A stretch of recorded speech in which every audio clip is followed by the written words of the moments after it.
Hi friends, எல்லோருக்கும் வணக்கம். இது நம்ம ஸ்ரீராம் ஜங்ஷன். இன்றைக்கி அமாவாசை இல்லைங்களா, அனும ஜெயந்தி வேறு. காலையில் எழுந்த உடனே வாசல் மட்டும் தெளித்து இன்றைக்கி கோலம் போட மாட்டேங்க. எங்கள் வீட்டுக்கார் தர்ப்பணம் விட்டதுக்கப்புறம்தான் கோலம் போட்டு சுவாமிக்கே விளக்கேற்றுவேன். அவர் தர்ப்பணம் விட்டதுக்கப்புறமா வாசலில் கோலம் போட்டு வாசலில் விளக்கையும் ஏற்றி வச்சுங்க. அதுக்கப்புறமா சாமி விளக்கை ஏற்றிட்டு இன்றைக்கி நாங்கள் கன்னியாகுமரி போகலாம், போயிட்டு அப்படியே பக்கத்துலேயே சுசீந்திரமும் போயிட்டு வரலாம். ஏன்னா சுசீந்திரம் ஆஞ்சநேயர் கோயில் அங்கே ரொம்ப ஃபேமஸ்ன்றதுனால அங்கே போயிட்டு வரலாம் அப்படின்னு கிளம்பிகிட்ருக்கோம். வெளியிலையும் விளக்கு ஏற்றி வச்சுங்க.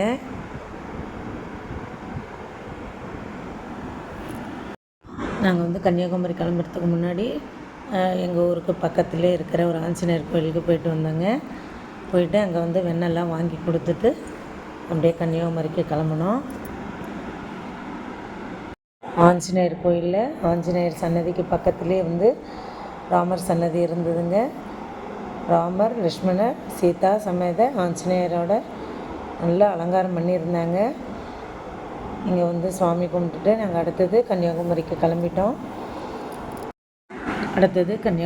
கிளம்பிட்டோங்க. இன்றைக்கி அங்கே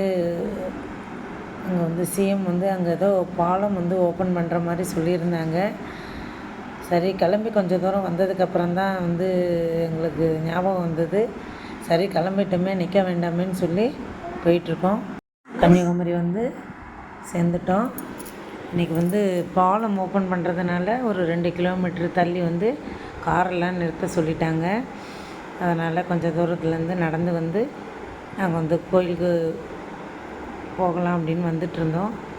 சரி, கடல் பக்கத்தில் வந்ததுனால ஒரு வீடியோ எடுத்துக்கிட்டோங்க. நாங்கள் இறங்கி நடக்க ஆரம்பிக்கும்போது நல்ல வெயில் வந்துருச்சுங்க. ரொம்ப தூரம் வர கிட்டத்தட்ட ஒரு 2 கிலோமீட்டர் வேறு நடக்க வேண்டியதாகிடுச்சு. ஃபுல்லாக உள்ள எந்த வண்டியுமே அலோவ் பண்ணலை இன்றைக்கி. சரின்னு பகவதி அம்மன் கோயிலுக்கு தான் சரி கிளம்பி போயிட்டுருக்கோம். வேறு எங்கேயும் இன்றைக்கி பார்க்க அலோடு கிடையாது அப்படின்னு சொல்லிட்டாங்க. அதனால் இப்போ நாங்கள் நடந்து போயிட்டுருக்கோம். எங்கள் வீட்டுக்காரர் முன்னாடி போயிட்டுருக்காங்க, நானும் என் பையனும் பின்னாடி நடந்து போயிட்டுருக்கோம். ஆனால் இன்றைக்கி நல்ல கூட்டங்க. இன்றைக்கி லீவு விட்டதுனால காந்தி மண்டபம் பார்த்துட்டு போகலாம் வாடான்னு கூப்பிட்டதுக்கு என் பையன் வரமாட்டேன்னு சொல்லிட்டாங்க. ஏன்னா அவன் வீட்டிலேருந்து கிளம்பும்போது நம்ம இன்றைக்கி கடலில் போட்டில் போகிறோம் அப்படின்னு சொல்லி கூப்பிட்டு வந்தேன். ரொம்ப சந்தோஷமாக வந்தான். இங்கே வந்த உடனே உள்ளே அலோடு கிடையாதுன்னு சொன்ன உடனே பயங்கரமாக மூடு அப்செட் ஆகிட்டாங்க. அவன் ஒரு வழியாக கோயிலுக்குள்ளே வந்துட்டோம். கூட்டம் ரொம்ப இல்லைங்க. கொஞ்சம் க்யூவில் கொஞ்சமாக தான் நின்றுட்டுருந்தாங்க. அதனால் குயிக்காக சுவாமி தரிசனம் பண்ண முடிஞ்சுது. நட சாத்துற நேரத்தில் போனதுனால எல்லாமே கொஞ்சம் ஃபாஸ்ட்டாக மூவ் பண்ண ஆரம்பிச்சிட்டாங்க. ஆனால் நல்லா ஃப்ரீயாக சாமி தரிசனம் கிடச்சிதுங்க. உள்ளே தான் வீடியோ எடுக்கக்கூடாதுன்னு சொல்லிட்டாங்க. பாலம் ஓப்பன் பண்ணுறதுனால யாருக்குமே அங்கே போகிறதுக்கு அலோடு கிடையாதுன்னு சொன்னதுனால சரின்னு அதுக்கு நேராக நின்று ஒரு வீடியோ எடுத்தாச்சுங்க. இவ்வளோ லாங்காக போயிட்டு உள்ளே அங்கே போக முடியலேன்னு கொஞ்சம் மனசு கஷ்டமாக இருந்தது.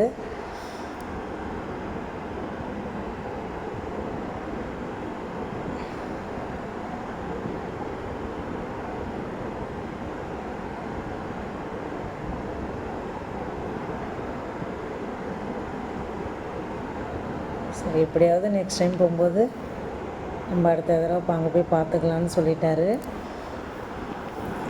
அங்கே கன்னியாகுமரியில் பகவதி அம்மன் கோயிலில் சுவாமி தரிசனம் முடிச்சுட்டு வேறு எங்கேயுமே போகலைங்க. எங்கேயுமே பார்க்க அலோடு இல்லைன்றதுனால கிளம்பிட்டோம். சரி, அப்படியே சுசீந்திரம் வந்துட்டு இருந்தோம். அங்கெல்லாம் கொஞ்சம் நல்லா வெயிலாக இருந்ததுங்க. நேரம் ஆக ஆக சுசீந்திரம் வர வர மேகமூட்டமாக வந்துடுச்சு. லைட்டாக துருள் போட ஆரம்பிச்சிடுச்சு. சரி, சீக்கிரமாக சுவாமி தரிசனம் முடிச்சுட்டு நம்ம வீட்டுக்கு கிளம்பிடலாம் அப்படின்னு சொல்லி வந்துட்ருக்கோம். அங்கே கோயிலில் இன்றைக்கி நல்ல கூட்டம் இருக்குன்றதுனால அங்கே வீடியோ எடுக்க முடியாது. அதனால் நாங்கள் சாமி தரிசனம் முடிச்சுட்டு நேராக வீட்டுக்கு கிளம்பி வந்துட்டோம். சரிங்களா? இன்றைக்கி வீடியோ உங்களுக்கு பிடிச்சிருந்ததுன்னா என்னோடய சேனலுக்கு சப்போர்ட் பண்ணுங்கள், சப்ஸ்கிரைப் பண்ணுங்கள், பெல் ஐக்கான் பட்டனை ஆள் கொடுங்க.